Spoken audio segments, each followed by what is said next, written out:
Alright, so nagbabalik ang inyong tagapaglingkod. It's Joe again. Andito ngayon sa Myanmar restaurant. Medyo gutom ako at saka medyo malamig ng konti ang panahon kaya maghanap tayo ng pagkain na sakto sa panahon. Siyempre, yung may sabaw na. Kaya titikman natin yung pagkain ng taga Myanmar kung masarap ba. Meron napili dito.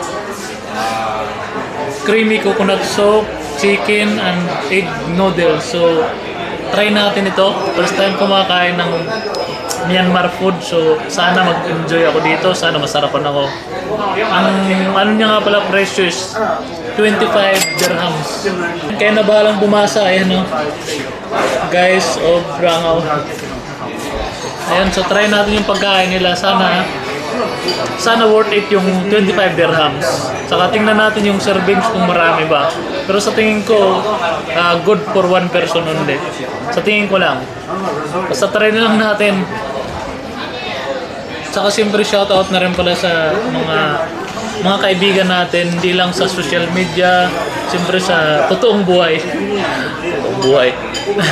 At siyempre sa nanay ko sa Pinas, malapit ng piyesta sa amin. Ngayon darating na Sabado, piyesta na sa amin. Sana magkaroon ng peaceful na piyesta. At saka shoutout na rin sa mga officials sa barangay namin. Shoutout sa inyong lahat, lalo na sa mga nag-organize ng mga kasiyahan like liga ng basketball, saka volleyball, at saka sana naman ay maging peaceful at masaya lahat. Yan, so antayin natin yung ayan si ate. Hello, yeah. I choose this one. Is this for one person? This one? Yes. For one person. Ayan, so nakapag-order na tayo. Ang bait nila, parang din silang mga Pinoy, mga laging naka-smile. At saka kailangan naman din talaga. At saka siyempre, customer service. Laging naka-smile talaga dapat. Kahit sa ang larang ng trabaho naman eh. Di ba? Saka yung mga ano nila, yung mga itsura nila, hindi nagkakalayo sa Vietnamese, Thailand, kasi nga magkakalapit na bansa lang, medyo hawig din ng konti sa mga Chinese. Tapos yung kulay nga lang nila is halos parehas lang sa Pinoy. Ayan, so antayin natin yung in-order natin pagkain. Sabi is medyo creamy siya, hindi siya yung sabaw na normal yung clear. Medyo creamy daw siya. Sana talaga masarap. Ayan, so antayin na lang natin.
Ayan, so guys, andito na yung pagkain natin.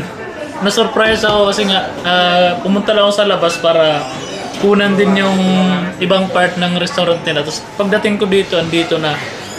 So ayan nga yung ano nila, foods nila. So pakita natin, baba natin ng konti. Oh, ayan. Yan yung foods nila. Ayan, diba? Ayan. See? Mukhang masarap siya. Creamy. Tama nga yung sabi lang, creamy. Mukhang masarap, guys. Kaya papakinan natin to.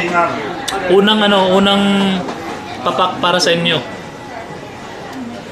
Tikman nga natin to. Ah! Taas natin ng konti. Ayun, tinaas natin ng konti. Ayan siya oh, ulit.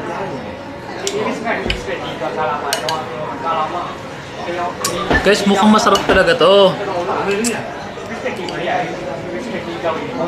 Mainit pa, sabi ko mainit.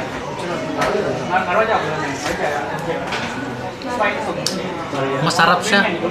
Masarap, promise. Ah. Sarap. Masarap siya, masarap.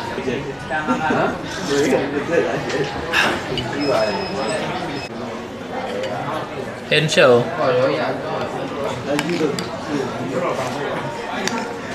Myanmar food. Masarap. Yung lasa niya is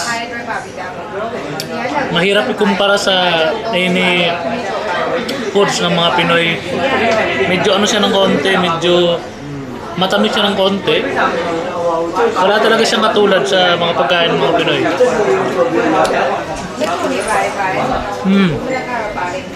Payat ko na oh.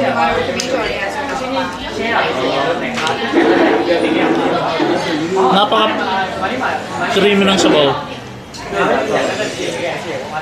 Sarap ng sabaw, grabe.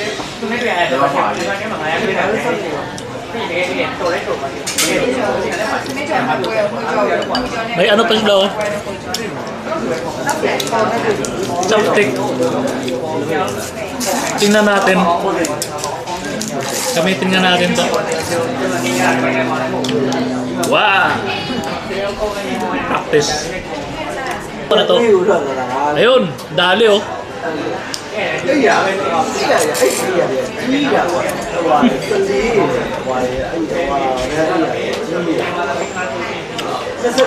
Mas bagay pag naka-chopstick.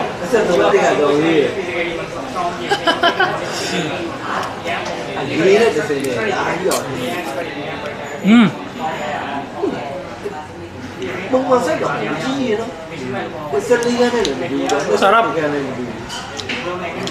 Tapos kaliwa, sabaw. Sarap.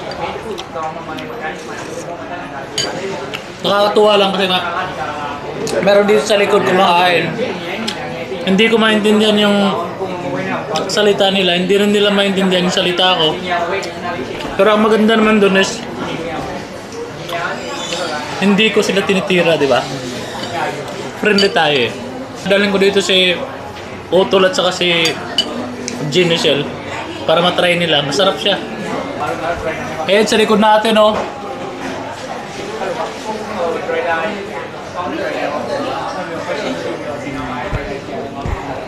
Mga tropa natin. Di pa tayo nangangalahati oh. Pero ang sarap ng sabaw. Grabe.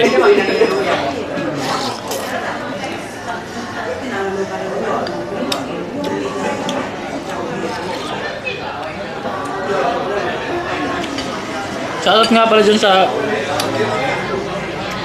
girlfriend ko, kay Nals. Shoutout sa yan. Nag-i-enjoy ako, so ubusin ko na to, tapos tapusin ko na itong video na to. Basta masabi ko lang, yung lasa nito is wala siyang katulad sa pagkain ng mga Pinoy. Medyo matamis siya ng konti, pero tamis, medyo maanghang din siya, pero hindi siya nakakaumay. Meron kasing matamis na parang ang bilis makaumay, pero ito sakto lang siya. Pero siguro sa atin na mga Pinoy, hindi siya masyadong familiar talaga yung lasa, pero masarap siya. Para sa akin lang kasi magkaiba naman tayo ng taste. Masarap siya. So yun lang, masabi ko lang dito ulit is yung presyo niya is worth it naman kasi medyo marami din naman siya.